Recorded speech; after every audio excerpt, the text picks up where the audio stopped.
Best advice that I can give someone is really helping them to look at the possibilities and not the limitations. What I find when I coach clients, in an exercise that I do in the very beginning of my coaching practice, is as I have them identify what I consider to be their dream blockers and their dream builders. And what I find in that process is the number one reason that comes out of it that they're not moving forward or they're stuck in a circumstance is fear.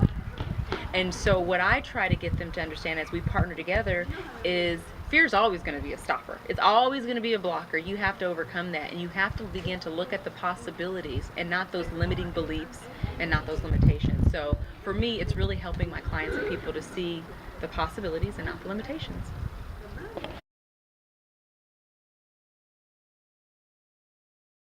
The best thing about coaching for me is that when I'm actually coaching a client, when I'm coaching them, I'm also coaching myself. So a lot of times you'll find when I'm coaching someone in an area that they're weak in or they really need some extra guidance, it may also be an area that I need a little tweaking in as well. So when I find myself coaching someone else, I'm also in essence coaching myself. So there's always personal development on my part. So I always get that extra little something in it for me, not just for my clients. So it's a win-win for both of us.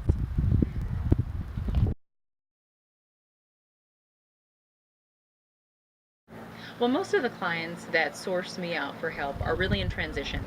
And one of the first exercises that I put a client through is it's a dream blockers and dream builders exercise. And I have them identify, well, what's been blocking you from achieving your dream right now?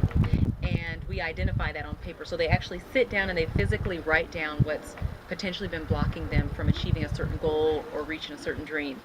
And then we identify the dream builders and what those things, what they need to obtain or what they need to have to realize those dreams and make those steps towards their goals. And part of this process, again, is asking 3 questions. Is where am I now? Where do I want to go? And how am I going to get there?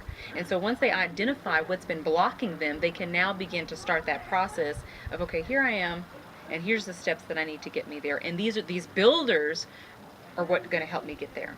And so that is a standard activity or exercise that I do with each one of my clients, and you'll be amazed at how effective that small exercise is, because people will begin to realize what's been holding them back and now they can do something about it.